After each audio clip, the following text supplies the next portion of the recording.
So I just moved over into Westwood, and I met this amazing guy, Brian Murdock, right here. What's up, Brian?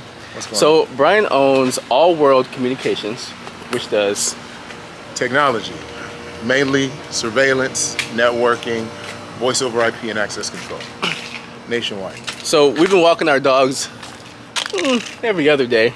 Yeah. Super cool dude, and I just wanted to record this for some inspiration for other people who are out there who want to become entrepreneurs or on their journey. And I just wanted to talk to him about his beliefs and mindset that has gotten him to become a successful entrepreneur. So I wanted to ask you, how did you get the idea to start your company, and what gave you the belief to be able to pull that idea down to reality? Yeah, honestly, man, I was just working sales for another company. I saw the way that they were doing business.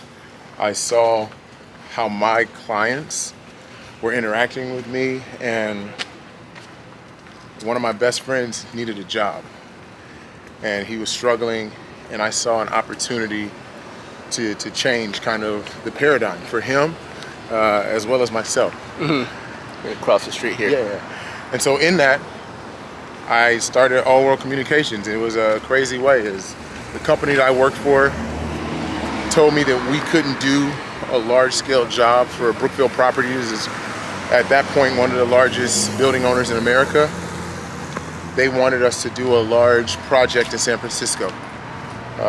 They said, Brian, focus on phone systems. At that time, all I did was phone systems. And I was like, well, they don't want phone systems, but they've got a giant, it's 3 floors. They want us to cable. They're like, no. I said, fuck, I don't know what to do. I called one of my buddies from Purdue who owned a sourcing company. Shout out to my boy. And he was like, yo, I got that. He's a Nuke, Kappa, if you know what that is.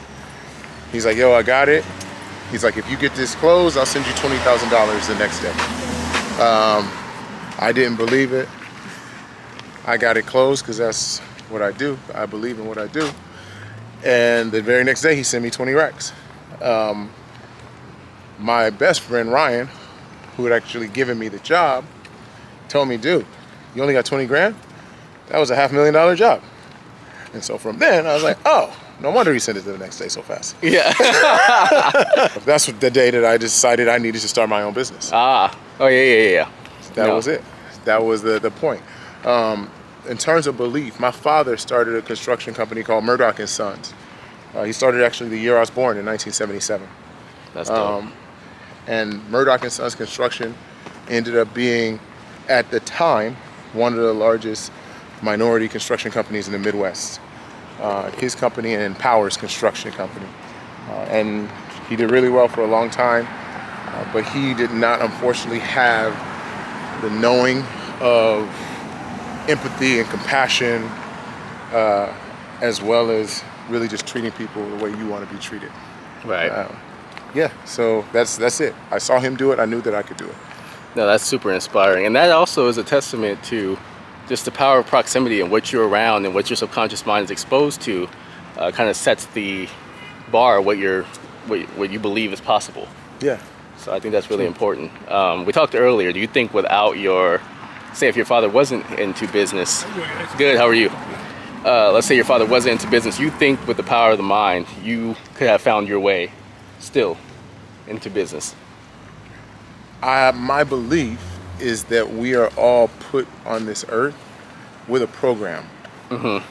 And so my brother, myself, and my 2 sisters, we're all around my dad. And it's not a coincidence, right, that we all run our own businesses. Right. Because again, we've seen it happen. Mm-hmm. I believe that others can do it, but when you have a mentor or you have someone around you that you've seen do it at a high level, right, it gives you the confidence, right, that it is not something that is impossible. No, 100%. And I think that's really important. We talk about the power of, like, wisdom being passed down, parents, ancestors, and stuff like that. And I was blessed, I would say, to have an amazing grandfather who talked about peace and oneness and consciousness and doing things in alignment and integrity with your soul.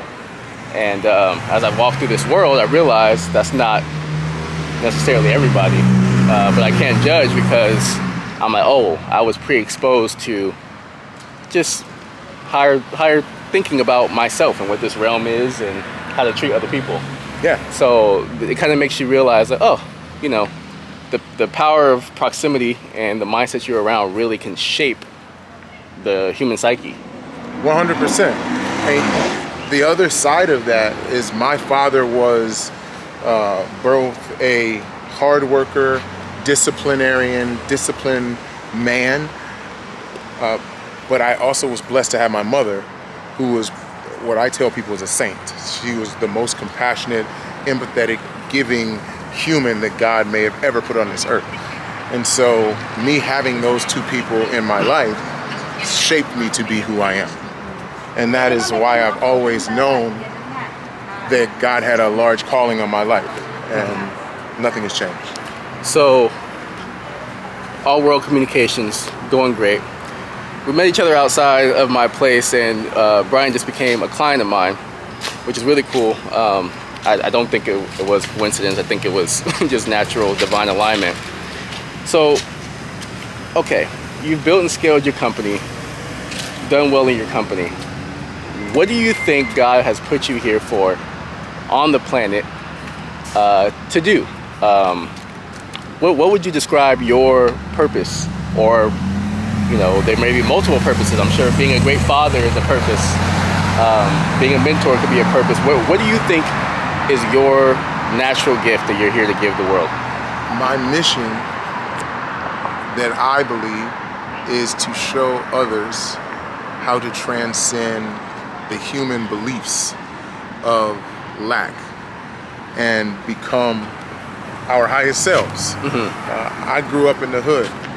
My dad, he built that business, and it was funny because we used to ask him, like, why do we live in the hood? Like, you have this big business. He's like, I grew up in Marion, Arkansas, population 7,000. Look what I did. Why should you live in the white neighborhood? And so it gives you perspective of there is a need sometimes of grit, of resilience, of the tenacity that you need to feel, to break out. I really think about like the caterpillar becoming the butterfly. If you help the caterpillar get out of the chrysalis, the wings won't work because the wings become stronger by it fighting. Right. And so I have gone personally, I built, and I appreciate you said a big business. It is a big business to some because it is perspective. But if we have not transcended what our ancestors have done before us, then in my opinion, we have not done them justice. And so my business has not grown to the level of my father's business at this point. And so I grew a small, medium-sized business that we had to transition because of life lessons that I needed to learn. And now as we shift into the next version of the business, the future looks bright, I'll put it that way. I like that. No, I really like that. And although, you know, I think we share a personal belief. I have a podcast with this guy, Ruben Dua, as well. He's this amazing Indian guy with a tech company as well. I think we all share the same belief that everything is consciousness and everyone is interconnected. We're all connected with nature. We're all divine beings of light. But I will say you know, it's no secret that being a person of color, especially in America, there can be some narratives or limiting beliefs and stuff like that, you know, based on what's possible for people who look like you and I. Yes. So, you know, to anyone out there that does look like you and I, who is watching this, I do want to just remind them, you know, like whatever labels or narratives or whatever is programming you in the media to see yourself a certain way, that's not everyone who looks like this. Yeah, I would go a step further. What I have told people is what you see is what this world wants you to see. My skin is black. That's what we see here.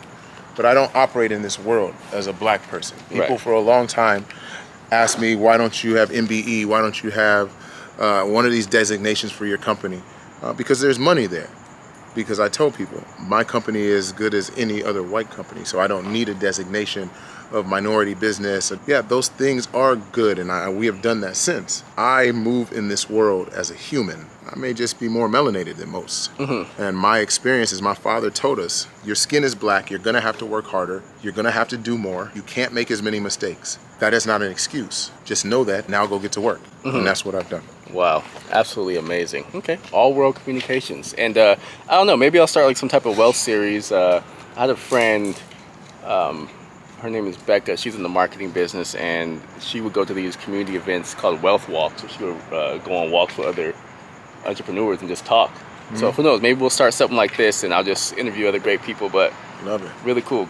Good Thank information. you so much. I appreciate you. If you had to leave one message to the world or your children, and you had to sum it up in one sentence, what message would you want to share? Dream as big as possible, and don't ever allow anyone else to tell you that your dream is not possible, because they will make you believe that you're blind.